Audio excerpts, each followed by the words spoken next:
Bom dia, igreja. A graça, a paz, o amor e a misericórdia do nosso Deus estejam presentes em nossas vidas nesta manhã.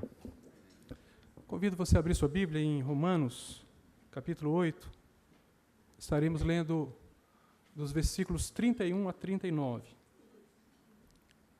Romanos, capítulo 8, versículos 31 a 39.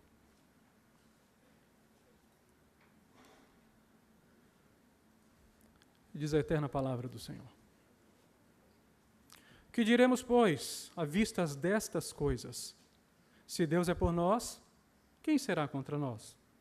Aquele que não poupou seu próprio filho, antes por todos nós o entregou, porventura não nos dará graciosamente com ele todas as coisas? Quem tentará acusação contra os eleitos de Deus? É Deus quem os justifica. Quem os condenará? É Cristo Jesus quem morreu, ou antes, quem ressuscitou, o qual está à direita de Deus e também intercede por nós. Quem nos separará do amor de Cristo? Será tribulação, ou angústia, ou perseguição, ou fome, ou nudez, ou perigo, ou espada? Como está escrito, por amor de ti fomos entregues à morte o dia todo, fomos considerados como ovelhas para um matadouro. Em todas estas coisas, porém, somos mais que vencedores por meio daquele que nos amou. Porque estou bem certo de que nem a morte, nem a vida, nem os anjos, nem os principados, nem as coisas do presente, nem do porvir, nem os poderes, nem a altura, nem a profundidade, nem qualquer outra criatura poderá separar-nos do amor de Deus, que está em Cristo Jesus, nosso Senhor. Oremos, querido. Senhor, nós estamos diante de Ti e diante da Tua igreja, Senhor, com a tarefa, Senhor, sublime de proclamarmos a Tua palavra. Ah, Senhor, quem sou eu? Um pecador, moribundo, uma pessoa desqualificada, Senhor, um servo inútil. Quem és Tu? Tu és o Todo-Poderoso, Tu és o Criador de todas as coisas, Tu és o soberano das nações. E eis aí a Tua noiva, Senhor Jesus, a Tua igreja. Fala a Tua igreja, Senhor, por intermédio deste pequeno homem. Fala a Tua igreja, fala a cada coração, assim como tens falado ao meu coração. E abençoa, Senhor, a Tua casa, nesta manhã. Assim nós oramos o nome de Jesus. Amém. Queridos, o título do nosso estudo, do nosso sermão desta manhã, justificado, adotado e santificado. Qual a minha contribuição? Veja que nós temos algumas certezas que o próprio título já nos apresenta, que nós somos justificados, somos adotados, somos santificados, mas nos apresenta também uma pergunta, uma questão. Qual é a minha contribuição? Qual é a sua contribuição diante disto? Nós lemos em Romanos, no capítulo 8, dos versículos 31 a 39, uma das grandes doxologias que Paulo apresenta na carta aos Romanos. Doxologia é uma glorificação, um hino de glorificação ao Senhor. E Paulo chega no versículo 31 e ele faz uma pergunta também. Que diremos, pois, à vista destas coisas? Então, nós precisamos saber do que Paulo falou até aqui, até Romanos, no capítulo 8, para ele dizer o que diremos, pois, à vista destas coisas. Nós queremos focar a nossa atenção para entendermos o que Paulo quer dizer com estas coisas. Mas eu gostaria de introduzir o nosso estudo desta manhã, dizendo para você que a carta aos Romanos é o maior tratado teológico e expositivo do Novo Testamento. A principal das cartas do apóstolo Paulo e, para alguns teólogos, o principal dos livros de toda a Bíblia. É a explicação mais completa do Evangelho e a obra mais profunda que existe, posto que revela o plano da salvação do nosso Deus. A carta tem origem para uma igreja que foi nasceu no alvorecer da era cristã, uma igreja plantada pelo próprio Espírito Santo. Entendam, visitantes romanos que estavam em Jerusalém no dia do Pentecostes foram testemunhas oculares do mover sobrenatural de Deus, e ao retornarem a Roma, levaram consigo o evangelho de nosso Senhor e Salvador Jesus Cristo, e assim nascia a igreja em Roma. Qual a ocasião e qual o objetivo dessa carta? Paulo projetava viajar para a Espanha a fim de começar a evangelização do Ocidente a partir daquele país. A terceira viagem missionária havia chegado ao fim, e o apóstolo estava de partida de Corinto para Roma, para Jerusalém. Então, redige a carta e entrega essa carta a uma cooperadora sua, de nome Febe, e ela encaminha, ela conduz e apresenta essa carta para a igreja em Roma. Paulo desejava passar em Roma antes de seguir para a Espanha. Queria conhecer aquela igreja e dar também aos crentes dali a oportunidade de contribuírem com sua viagem missionária ao Ocidente. A igreja em Roma, queridos, já somava, naquela ocasião, cerca de 28 anos contados do dia do Pentecostes. Naquela ocasião, havia um grande proselitismo judeu, marcando o território. Mesmo entre os judeus convertidos ao cristianismo, era comum o ensino de que seria impossível alguém se tornar um cristão sem que antes aceitasse os preceitos do judaísmo. Sobretudo, ensinavam a necessidade da prática da circuncisão. Paulo apresenta na sua carta a sua teologia, tendo como objetivo principal apresentar a justificação pela fé em Jesus Cristo, como está escrito em Romanos, no capítulo 1, versículo 17. Você pode acompanhar comigo na sua Bíblia, por favor.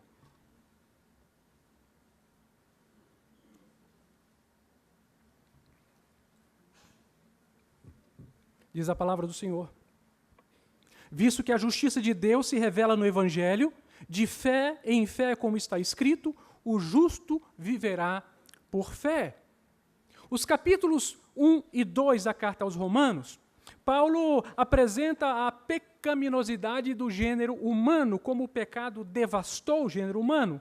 O retrato da humanidade caída é descrita em Romanos, no capítulo 1, versículos 28 a 32, que diz: e por haverem desprezado o conhecimento de Deus, o próprio Deus os entregou a uma disposição mental reprovável para praticarem coisas inconvenientes, cheios de toda injustiça, malícia, avareza e maldade, possuídos de inveja, homicídio, contenda, dolo e malignidade, sendo difamadores, caluniadores, aborrecidos de Deus, insolentes, soberbos, presunçosos, inventores de males, desobedientes aos pais, insensatos, pérfidos, sem afeição natural e sem misericórdia.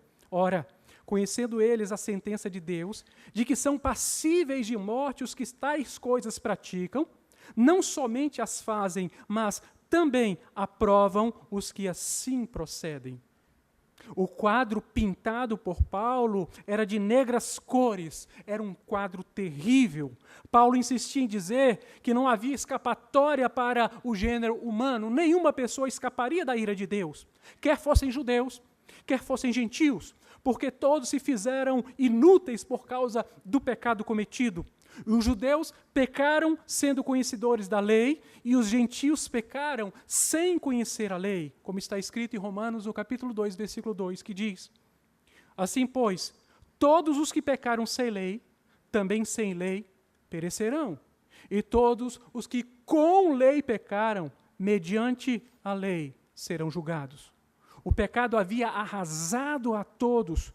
Todos mereciam um castigo eterno por haverem se tornado inimigos de Deus face ao pecado cometido. Na verdade, queridos irmãos, Paulo afirma que a condição dos judeus era ainda pior, porque eles conheciam a lei de Deus e se orgulhavam disto, mas não cumpriam a lei de Deus. Por isso ele vai dizer no capítulo 2, 17 a 29, se porém tu, que tens por sobrenome judeu, e repousas na lei, e te glorias em Deus, que conhece a sua vontade e aprovas as coisas excelentes, sendo instruído na lei, que estás persuadido de que és guia dos cegos, luz dos que se encontram em trevas, instrutor de ignorantes, mestre de crianças, tendo na lei a forma da sabedoria e da verdade. Tu, pois, que ensinas a outrem, não te ensinas a ti mesmo? Tu, que pregas que não se deves furtar, furtas? Tu, que dizes que não se deve cometer adultério, cometes? Abominas aos ídolos e lhes roubas os templos? Tu, que te glorias na lei, desonras a Deus pela transgressão da lei? Pois, como está escrito, o nome de Deus é blasfemado entre os gentios por vossa causa. E assim, querida igreja, a situação da humanidade era aterradora, tanto de gentios quanto de judeus, e a humanidade precisava urgentemente da redenção. E eis aí a tônica dos capítulos 1 e 2. No capítulo 3, Paulo responde uma questão de grande importância. Se mesmo os judeus não são capazes de guardar a lei, então qual a vantagem em ser judeu? E qual a utilidade da circuncisão como a marca do povo de Deus no Antigo Testamento e até então? Realmente parecia não haver sentido, porque, embora conhecendo a lei de Deus, os judeus a quebravam da mesma forma que as demais nações a quebravam sem conhecê-la. Paulo explica que os judeus a eles foram confiados os oráculos de Deus, a fim de servir para um desígnio especial, para a execução do plano da salvação para os eleitos de Deus. Percebam, sim, queridos, que receber e guardar os oráculos de Deus era, para Paulo, um enorme privilégio confiado aos judeus, e isso deveria trazer sentido à sua excelência enquanto nação. E mais, os judeus, deles viria o próprio Messias.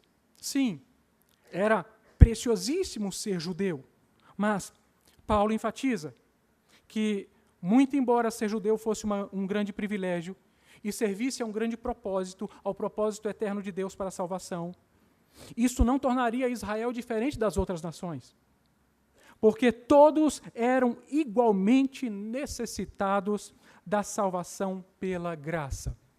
E Paulo vai falar isso em Romanos, no capítulo 3, versículos 9 a 17, onde diz que se conclui: temos nós qualquer vantagem? Não, de forma nenhuma. Pois já temos demonstrado que todos, tanto judeus como gregos, estão debaixo do pecado. Como está escrito, não há justo nenhum sequer. Não há quem entenda, não há quem busque a Deus. Todos se extraviaram e a uma se fizeram inúteis. Não há quem faça o bem, não há um sequer. A garganta deles é sepulcro aberto, com a língua urda engano, veneno de víbora está nos seus lábios, a boca eles a têm de maldição e de amargura, são os seus pés velozes para derramar sangue, nos seus caminhos há destruição e miséria. Desconheceram o caminho da paz, não há temor de Deus diante dos seus olhos. Era terrível a condição daquele povo, assim como era terrível a condição de todos os outros povos, porque estavam distantes do Deus Santo por causa do pecado. E assim, queridos irmãos, Paulo finaliza o capítulo 3, afirmando que não há exceção para o judeu, porque ninguém será justificado pelo cumprimento da lei, pelo simples fato de que ninguém jamais foi capaz de cumprir a lei, exceto o Senhor Jesus. Ninguém a cumpriu, fosse nos tempos idos do Antigo Testamento, fosse naqueles tempos do Novo Testamento, seja também nos nossos dias. Ninguém cumpriu, como está escrito em Romanos, no capítulo 3, versículos 23 a 26, que diz: mas agora, sem lei, se manifestou a justiça de Deus, testemunhada pela lei e pelos profetas. Justiça de Deus mediante a fé em Jesus Cristo para todos e sobre todos os que creem. Porque não há distinção, pois todos pecaram e carecem da glória de Deus, sendo justificados gratuitamente por sua graça, mediante a redenção que há em Cristo Jesus, a quem Deus propôs no seu sangue como propiciação mediante a fé, para manifestar a sua justiça por Deus, na sua tolerância, deixado impunes os pecados anteriormente cometidos, tendo em vista a manifestação da sua justiça no tempo presente, para que Ele mesmo ser justo e justificador daquele que tem fé em Jesus Cristo.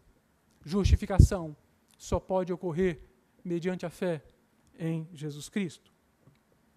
E o que devemos então concluir do capítulo 3? Que não há salvação fora de Jesus. Que nem mesmo o mais fiel dos servos do Senhor no Antigo Testamento foi salvo por cumprimento da lei. E os que foram salvos no Antigo Testamento o foram na esperança da vinda do Messias, ou seja, pela fé. Não há outra forma de salvação. No capítulo 4, Paulo retorna a esse mesmo assunto e o destrincha de forma ainda mais profunda. E para isto, o bom apóstolo toma o exemplo de Abraão, conhecido como amigo de Deus. Preste atenção, queridos.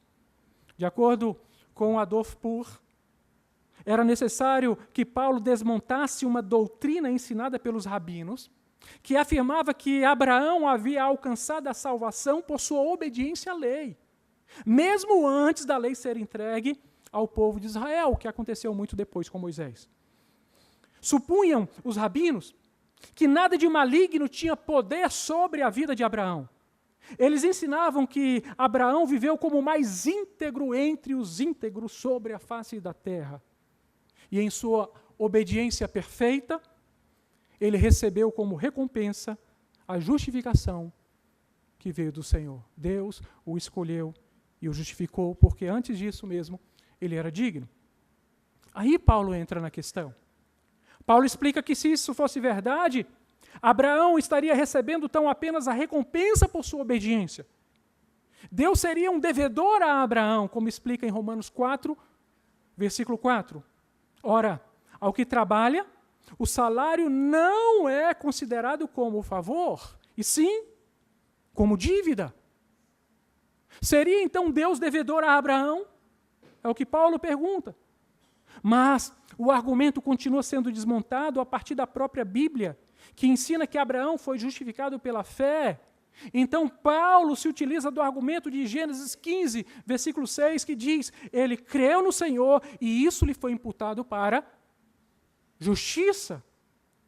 E sabemos a partir do próprio apóstolo Paulo que para crer é necessário fé.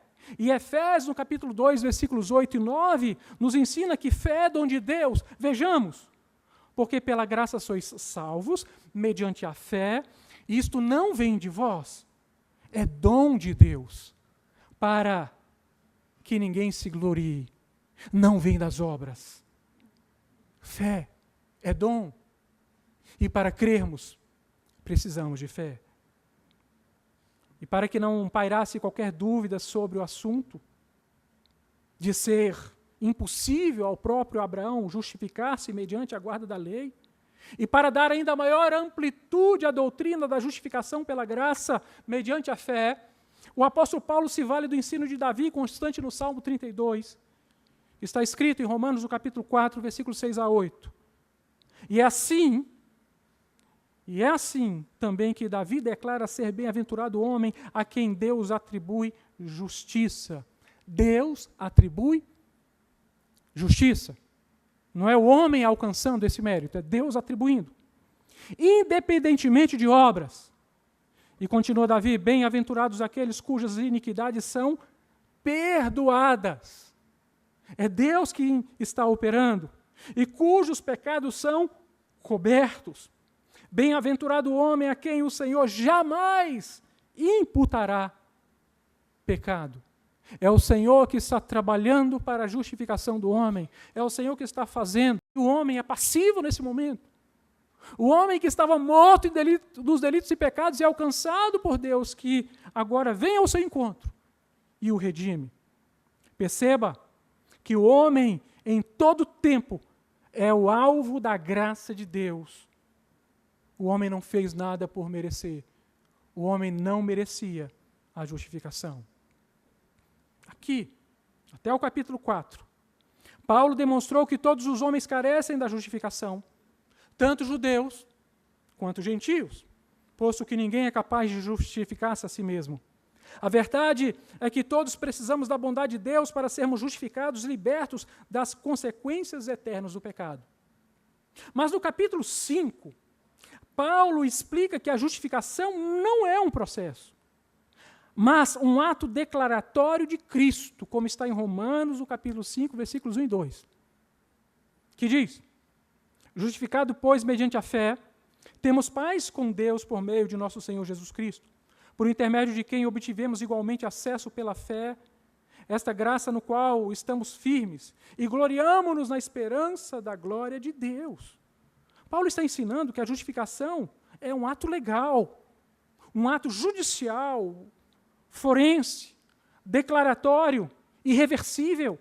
Na justificação, Deus declara, por meio da obra expiatória de Cristo, que todas as demandas da lei, tudo aquilo que o homem infringiu em relação à lei, dando origem a seus pecados, são agora satisfeitos no sacrifício vicário de Jesus Cristo na cruz do Calvário. Antônio Heckman vai definir a justificação como o ato gracioso e judicial de Deus pelo qual ele declara justos os pecadores crentes, na base da justiça de Cristo que lhes é creditada. Então a justiça não é nossa, a justiça é de Cristo. Cristo vem e cumpre toda a lei, e esse mérito de Cristo então é colocado sobre todos aqueles a quem o Pai escolheu. Então seus pecados são perdoados, e eles são adotados como filhos, e recebem por direito a vida eterna.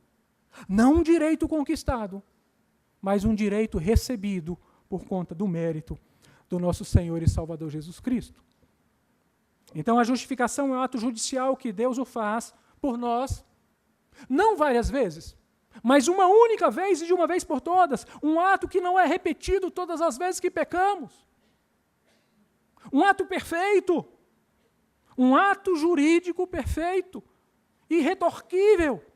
Paulo insiste em dizer que o homem é justificado de forma plena e completa, seja o mais fiel dos cristãos, como o mais débil dos cristãos. Todos são igualmente justificados de forma eficaz pelo mérito do nosso Senhor Jesus Cristo. Sem a justificação e sem a bênção do Senhor em nossas vidas, sem a redenção, não haveria possibilidade qualquer de reconciliação.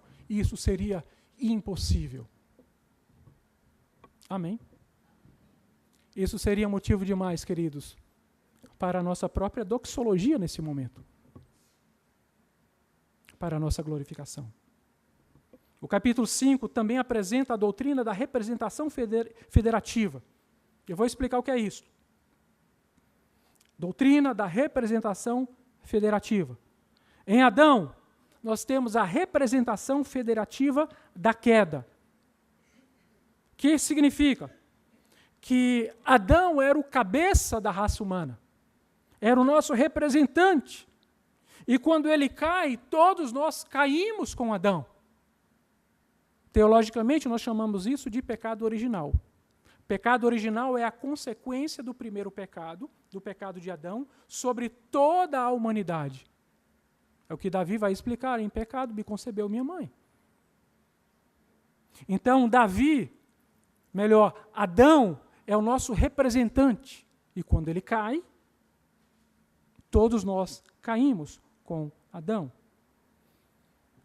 Sproul vai dizer que Adão nos representou perfeitamente, não por virtude de sua perfeição, mas por virtude da seleção perfeita de Deus. O que significa dizer, queridos irmãos, que qualquer homem na face da terra, no lugar de Adão, teria feito a mesma coisa. Qualquer mulher no lugar de Eva teria feito a mesma coisa. Às vezes nós nos orgulhamos, nos jactamos a dizer: se fosse eu no lugar de Adão, não teria caído. Não, queridos. Adão era o nosso representante perfeito, escolhido pelo Deus Santo. E nós repousamos a nossa confiança no caráter do Deus Santo. Vejamos o que diz Romanos, no capítulo 5, versículo 12. E o versículo 15, apenas a primeira parte, 18 a primeira parte, 19 a primeira parte, e vamos ler a primeira parte de forma proposital, e depois vamos ler o versículo inteiro, para que vocês possam entender. Romanos 5, versículo 12.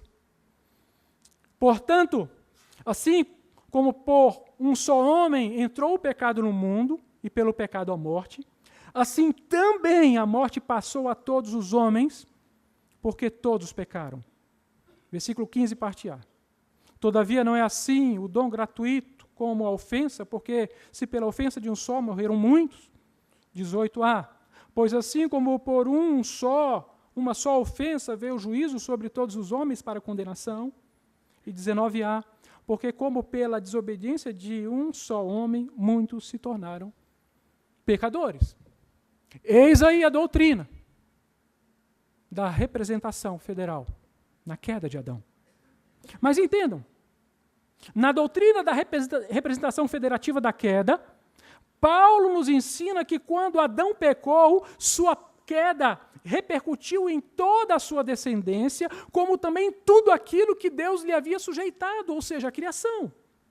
E Paulo vai explicar isso lá na frente, nós vamos adiantar um pouquinho, em Romanos, no capítulo 8, versículos 20 e 22. Romanos, capítulo 8, versículos 20 a 22.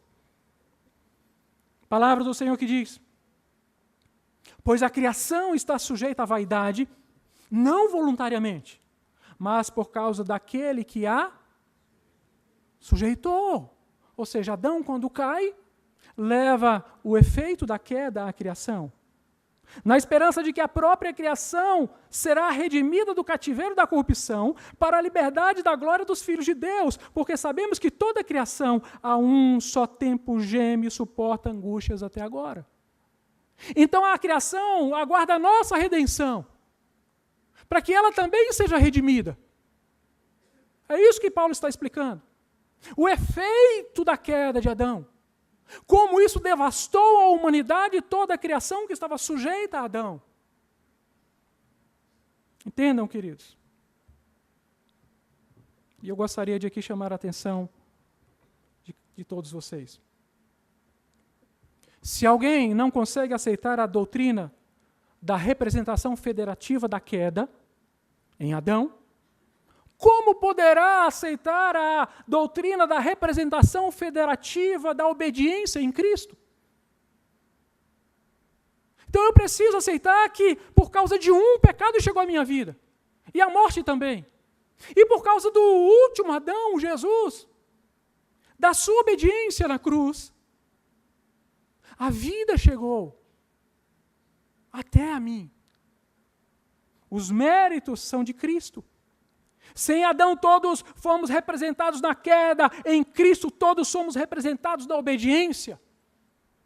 É isso que a Bíblia está nos explicando. É isso que Paulo está lutando para que possamos compreender. Assim, quando Cristo foi obediente, morrendo naquela cruz do Calvário, em cumprimento à vontade do Pai, todos aqueles a quem o Pai escolheu são representados em Cristo. Todos. A palavra do Senhor vai dizer, no versículo 15, do capítulo 5. Todavia não é assim o dom gratuito como a ofensa, porque se pela ofensa de um só morreram muitos, muito mais a graça de Deus e o dom pela graça de um só homem, Jesus Cristo, foram abundantes sobre muitos. Repare, não é sobre todos, sobre muitos. Se pela ofensa de um e por meio de um só reinou a morte, muito mais os que recebem a abundância da graça e o dom da justiça reinarão em vida por meio de um só, a saber, Jesus Cristo. Pois, assim como por uma só ofensa, veio o juízo sobre todos os homens para condenação, assim, por ato de um só, por ato de justiça, veio a graça sobre todos os homens para a justificação que dá vida. Todos os homens que recebem a Cristo. Como se diz no 19, porque como pela desobediência de um só homem, muitos se tornaram pecadores, assim também, por meio da obediência de um só, muitos se tornarão justos. Graças a Deus pela morte do nosso Senhor e Salvador Jesus Cristo, pelo qual nós somos justificados. E você não fez nada, meu querido irmão, para merecer. Nenhum de nós. Não havia como adquirirmos esse mérito. É graça. No capítulo 6, Paulo enfatiza que a consequência da justificação em Cristo Jesus pela graça e mediante a fé é a santificação. O argumento de Paulo é que somos justificados por Deus para uma vida de santificação. Isso implica que a única forma de lutarmos contra o pecado é por meio da santificação. Na justificação, somos libertos do poder e da culpa do pecado. Na santificação, somos salvos do poder do pecado. Ou seja, não somos mais escravizados. Assim como a justificação, a santificação também é decorrente da eficácia da morte e da ressurreição do nosso Senhor Jesus Cristo. Não é mérito de homem nenhum. Por isso, Romanos 6 serve como um desencorajamento para aqueles que querem viver na prática do pecado, embora afirmem ser discípulos de Cristo. Se onde abundou o pecado superabundou a graça, então vamos pecar mais? Paulo diz não. Não. Porque nós somos constrangidos pela graça, pelo amor de Deus, e somos levados pelo próprio Espírito a uma vida de santificação. Romanos capítulo 6, versículos 4 a 7 vai dizer: fomos, pois, sepultados com ele na morte pelo batismo, para que, como Cristo foi ressuscitado dentre os mortos pela glória do Pai, assim também andemos nós em novidade de vida. Porque se fomos unidos com ele na semelhança da sua morte, certamente o seremos também na semelhança da sua ressurreição. Sabendo disto, que foi crucificado com ele o nosso velho homem, para que o corpo do pecado seja destruído e não sirvamos o pecado como escravos, porquanto quem morreu está justificado do pecado. Mas aí vem a pergunta, não é, queridos? Mas o que de fato vem a ser a santificação? Anthony Heckman vai dizer: a santificação é a graciosa operação do Espírito Santo que envolve nossa participação responsável, portanto, nós cooperamos a nossa própria santificação, pela qual ele nos livra da poluição do pecado, renova a nossa natureza inteira segundo a imagem de Deus e habilita-nos a viver de forma a agradar a Deus. Então, a única forma de sermos santos é quando o próprio Espírito vem e opera em nossas vidas e nos dá o mecanismo necessário para tal. Não poderíamos fazer sem a ajuda do Espírito. Sozinhos, não. Paulo responde essa questão, se poderíamos fazer sozinhos, nos santificar. E ele vai responder isso em Efésios, capítulo 5, versículos 25 a 27. Efésios, capítulo 5, versículos 25 a 27.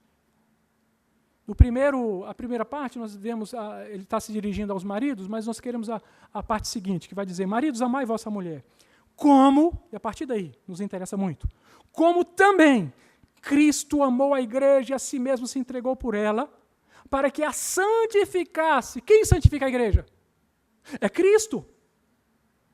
Tendo-a purificado por meio da lavagem de água pela palavra, ou seja, pela palavra ele vai nos lavando, vai nos purificando, vai nos santificando, para apresentar a si mesmo igreja gloriosa, sem mácula, nem ruga, nem coisa semelhante, porém santa e sem defeito.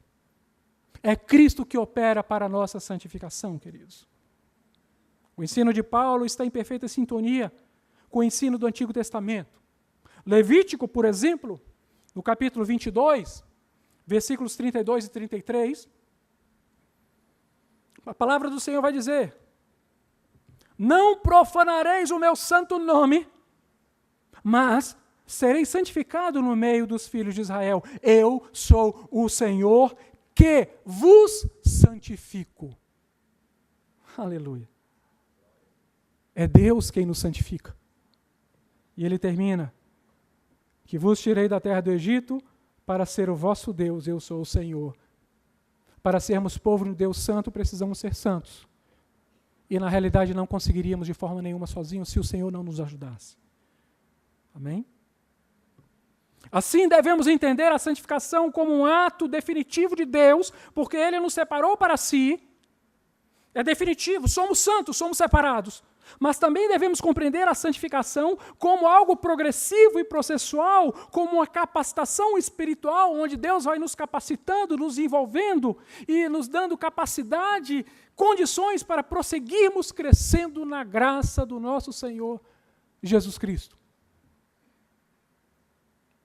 Então o Senhor nos santifica aí naquilo que é da nossa parte para fazermos, Ele nos ajuda, Ele nos capacita. Aí Paulo também, no mesmo capítulo, no capítulo 7, ele vai tratar da luta de todo cristão que vive. Todo cristão vive uma luta intensa em relação ao pecado. E ele vai resumir isso no capítulo 7, no versículo 24. Depois de dizer a luta que ele próprio, Paulo, travava com o pecado, ele vai dizer: desventurado homem que sou, quem me livrará do corpo dessa morte? Se o próprio Paulo dizia isso, gente, e nós, o que diremos? Teremos sim uma luta constante até o fim, até o dia da nossa redenção. Até o dia que formos tomados para o Senhor. Mas ele responde no versículo 25 a sua própria indagação, dizendo: graças a Deus por Jesus Cristo nosso Senhor, de maneira que eu de mim mesmo, com a mente, sou escravo da lei de Deus, mas segundo a carne da lei do pecado. É Deus, é o Pai, é o Filho, é o Espírito Santo, é o Senhor que atua em nosso meio, é Ele que está fazendo, é Ele que está operando. Se não fosse Ele, nada poderíamos fazer. Estaríamos condenados. E mais uma vez, Anthony Heckman vai dizer: a santificação na sua totalidade é uma obra do Deus Pai, do Deus Filho, do Deus Espírito Santo, até o fim. Amém. Aleluia. Capítulo 8, queridos, já estamos caminhando para o fim. Pode ser descrito como o capítulo do Espírito Santo. A ação do Espírito Santo ocorre não menos que 15 vezes no capítulo 8. Se não, vejamos. Versículo 2. A lei do Espírito da vida que nos liberta do pecado e da morte. Versículo 4. Os discípulos de Cristo andam segundo o Espírito. Versículo 5, a inclinação do Espírito para o Espírito daqueles que andam no Espírito. Versículo 6, o pendor do Espírito conduz à vida e à paz. Versículo 9, o Espírito que habita naqueles que não estão na carne. Ainda no versículo 9, quem tem o Espírito de Deus é porque está em Cristo. Versículo 11, o Espírito que ressuscitou a Jesus está nos crentes. Ainda no versículo 11, por meio do Espírito seremos vivificados. Versículo 13, quem caminha pelo Espírito mortifica a carne e encontra a vida. Versículo 14, quem é guiado pelo Espírito é filho de Deus. Versículo 16, o Espírito testifica no nosso Espírito que somos filhos de Deus. Versículo 23, nós que possuímos as primícias do Espírito também gememos, aguardando a adoção de filhos e a redenção do nosso corpo. Versículo 26, o Espírito é quem nos assiste na nossa fraqueza. Ainda no versículo 26, é o Espírito quem intercede por nós com gemidos inexprimíveis. No versículo 27, o Espírito, segundo a vontade de Deus, intercede pelos santos. A obra redentora é de Cristo, segundo a vontade do Pai, e o Espírito a aplica nos nossos corações. Graças a Deus por isso. Graças a Deus nós vemos a Trindade Santa envolvida plenamente, completamente e eficazmente na salvação dos eleitos do Pai. O Espírito Santo é descrito por Paulo como responsável em aplicar essa obra maravilhosa da redenção nos nossos corações. A adoção é testificada pelo Espírito Santo. Sem Ele não há como termos a certeza e a convicção de que somos filhos de Deus. Então, queridos, o que eu quero falar nesse momento é que sim, nós podemos ter certeza da nossa salvação. O Espírito do Senhor testifica no nosso espírito que nós somos filhos de Deus. E podemos chamá-lo de Pai. Paizinho. Pai querido, Pai amado, Pai do coração. É isso que a Bíblia está falando. Aleluia. Alguém pode falar assim, sim, mas filhos adotados. F.F. Bruce vai dizer algo interessante sobre a adoção. Olha o que esse homem de Deus diz. O termo adoção pode soar como algo artificial aos nossos ouvidos. Mas, desde o primeiro século depois de Cristo, um filho adotado era um filho escolhido deliberadamente por seu pai adotivo para perpetuar o seu nome e herdar todos os seus bens. Que bênção, não? E ele continua dizendo, sua condição não era nem um pouco inferior à de um filho segundo as leis comuns da natureza. E bem podia desfrutar da afeição paterna o mais completamente, reproduzir o mais dignamente a personalidade do pai. Isso quer dizer que se nós somos filhos adotados de Deus, é porque Deus nos escolheu. Dentre todos os seres humanos caídos, o Senhor foi escolhendo cada um de nós. Não por mérito próprio, ou porque Deus previu que Ele daria fé, não, seria impossível, porque é Ele que dá fé, como Ele vai prever algo que Ele mesmo faria? Seria sem sentido. Então somos filhos adotivos, adotados, porque Deus veio até nós. E o detalhe interessante, antes da fundação do mundo Ele já nos conhecia. Antes da fundação do mundo Ele já nos chamava pelo nome e pelo sobrenome. É muito cuidado, querido. Então, se você nasceu numa nação chamada Brasil, na família que carrega o sobrenome que você tem, filho de seu pai e de sua mãe, e se você teve acesso ao Evangelho, e se você nesta manhã está aqui, ouvindo este sermão, é porque Deus te tratou de forma especial. Isso é salvação pela graça. Aleluia. Portanto, não precisamos viver inseguros, porque somos filhos. Um filho tem segurança. Somos filhos adotados. É um filho amado por alguém que resolveu amar. E enquanto filhos, possuímos os mesmos privilégios do nosso Senhor Jesus Cristo, como Paulo diz em Romanos 8, 29. Percebam. Romanos 8, 29. Porquanto aos que de antemão conheceu, de antemão quer dizer, não é de agora. A nossa história com o Senhor não começa agora. Aleluia.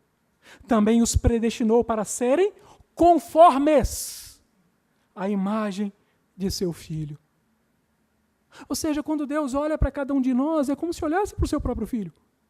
O filho gerado. O único gerado, Jesus. Mas Paulo introduz um novo termo aqui na sua teologia que traz para nós um desvendar. Ele lança luzes. Ele vai dizer, a fim de que ele seja o primogênito entre muitos irmãos. É amor demais, queridos. Eu concluo esse sermão, voltando ao tema que nos foi proposto. Justificado, adotado e santificado, qual a minha contribuição? À luz da carta aos Romanos, eu posso concluir que nem eu e nem você fizemos nada para sermos salvos. Nada. Podemos concluir que recebemos pela graça e mediante a fé a nossa salvação, por meio do sacrifício vicário, ou seja, substitutivo do Senhor Jesus, que morreu em nosso lugar. Aquela cruz não tinha as dimensões de Cristo, tinha as nossas dimensões. A justificação é obra de Deus, a adoção é obra de Deus, a santificação também é obra de Deus, porque muito embora venhamos a nos esforçar ao máximo para nos santificar, sabemos que somente o Espírito Santo pode nos santificar, porque sozinhos jamais conseguiríamos. Aleluia. É claro que isso não diminui a nossa responsabilidade. Todavia precisamos ser sinceros. Porque se a nossa salvação dependesse do quanto nos santificamos, estaríamos perdidos. Ou tem algum santo mais santo que todos os santos aqui? Na realidade, nós somos uma congregação de pecadores. Todavia, pecadores eleitos. Amém? Qual é a nossa parte, então, diante da salvação? É aí que nós chegamos à doxologia. A nossa parte é o reconhecimento, a nossa parte é a firmeza, a segurança da fé. A nossa parte é a adoração. Percebam que Romanos 8, 31 a 39, consiste nessa doxologia maravilhosa, onde Paulo diz, à vista dessas coisas, eu só posso glorificar, eu só posso ter certeza, eu só posso reconhecer a ação de Deus em minha vida, eu só posso cantar. Eu imagino que as lágrimas do apóstolo se misturavam à tinta, enquanto escrevia com letras profundas em nossos corações, dizendo, que diremos, pois, à vista dessas coisas? Se Deus é por nós, quem será contra nós? Note uma confiança inabalável, uma segurança inquestionável. No 32 ele vai dizer, aquele que não poupou o seu próprio filho antes, por todos nós o entregou, porventura não nos dará gratuitamente com ele todas as coisas. Que todas as coisas são essas? Todas as coisas que ele escreveu até aqui. Aleluia. Vejam a garantia da salvação vindo do próprio Deus que nos deu por intermédio de seu Filho. Nos versículos 33 e 34, quem tentará acusação contra os eleitos de Deus? É Deus quem os justifica. Quem os condenará? É Cristo quem morreu, ou antes quem ressuscitou, o qual está à direita de Deus e também intercede por nós. O que ele está dizendo? Não há acusação contra os eleitos de Deus. Não pode haver. Nada vai prosperar ante o tribunal de Deus, porque é o próprio Deus quem nos justificou, com base na obra de Cristo. No 35 ele vai dizer, quem nos separará do amor de Cristo? Será tribulação, angústia, ou perseguição, ou fome, ou nudez, ou perigo, ou espada? E a certeza de Paulo, nada pode retirar o resultado do amor de Cristo aplicado em nossas vidas. Aleluia. No 36 ele vai dizer, como está escrito, por amor de ti, somos entregues à morte o dia todo, fomos considerados como ovelhas para o matadouro. E aí a convicção do apóstolo, no amor de Deus, no amor que nos faz enfrentar todas as dificuldades que haverão pelo caminho, ainda que tenhamos que enfrentar a morte. E no 37 ele vai dizer, em todas essas coisas, que coisas? Todas as lutas, porém, somos mais que vencedores por meio daquele que nos amou, ainda que não pareça, queridos, ainda que não pareça, a vitória é certa, nada pode roubar a nossa convicção de que somos mais que vencedores em Cristo Jesus, nosso Senhor e Salvador. No 38, finalmente, ele vai dizer, e no 39, porque estou bem certo, eu acho maravilhosa essa convicção. Estou bem, você está bem certo? Amém? Estou bem certo de que nem a morte, nem a vida, nem os anjos, nem os principados, nem as coisas do presente, nem do porvir, nem os poderes, nem a altura, nem a profundidade, nem qualquer outra criatura poderá separar-nos do amor de Deus que está em Cristo Jesus, nosso Senhor. Sabe o que ele está dizendo? Que não existe nada nesse mundo físico, nem no mundo espiritual, nada que aconteça no transcurso do tempo, que poderá nos afastar do grande amor de Deus, demonstrado no sacrifício do seu Filho. Nem o tempo, nem as circunstâncias, nem o espaço, nem as criaturas, nada pode nos afastar desse amor. E aqui eu encerro com algumas aplicações. Primeiro, nenhuma obra das nossas mãos, poderia jamais pagar a nossa dívida, se nem mesmo Abraão pôde salvar-se a si mesmo, nós também não poderíamos.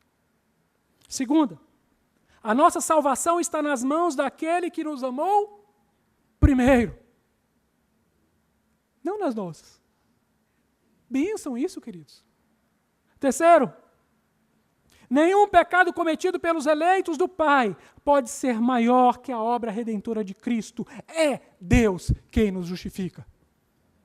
Quarto, somos filhos de Deus, portanto temos a segurança que vem do nosso Pai. Ele que nos escolheu para sermos filhos. Quinto, judicialmente somos santificados e processualmente somos santificados. Compreende? Deus nos ajuda naquilo que compete a nós, na nossa santificação. é Ele que nos ajuda. E ai de nós, se não fosse o Espírito Santo. Sexto, quanto melhor for a nossa teologia, maior será a nossa doxologia. Quanto mais entendermos de Evangelho, mais glorificaremos ao nosso Deus. Finalmente, você tem adorado ao Senhor como Ele merece? Tem adorado? Na pastoral de hoje eu falo sobre a segunda doxologia do livro de Romanos. Depois você lê. No demais, queridos irmãos, eu suscito a todos vocês que não sejam cristãos mudos diante da resplandecência da salvação. Eis o verdadeiro motivo da nossa alegria indizível, e que nossas palavras sejam poucas diante da admiração que nos causa o insofismável amor do nosso Deus que está em Cristo Jesus. Amém. Oremos. Senhor querido, obrigado, Pai, pela certeza da salvação. Obrigado, Senhor, porque somos justificados, adotados, santificados. E obrigado, Senhor, porque é Tu que fazes integralmente a obra. Obrigado. Obrigado por Tua igreja, obrigado, Senhor, por Tua palavra, obrigado, Senhor, por esta manhã. Obrigado, Senhor, por mais uma oportunidade, estamos diante de Ti. Obrigado, Senhor. Muito obrigado, Pai. Eu te peço, continue falando aos nossos corações e nos ensinando aquilo que o Senhor tem para nós. Eis a minha oração sincera, no nome de Jesus. Amém. Que Deus abençoe.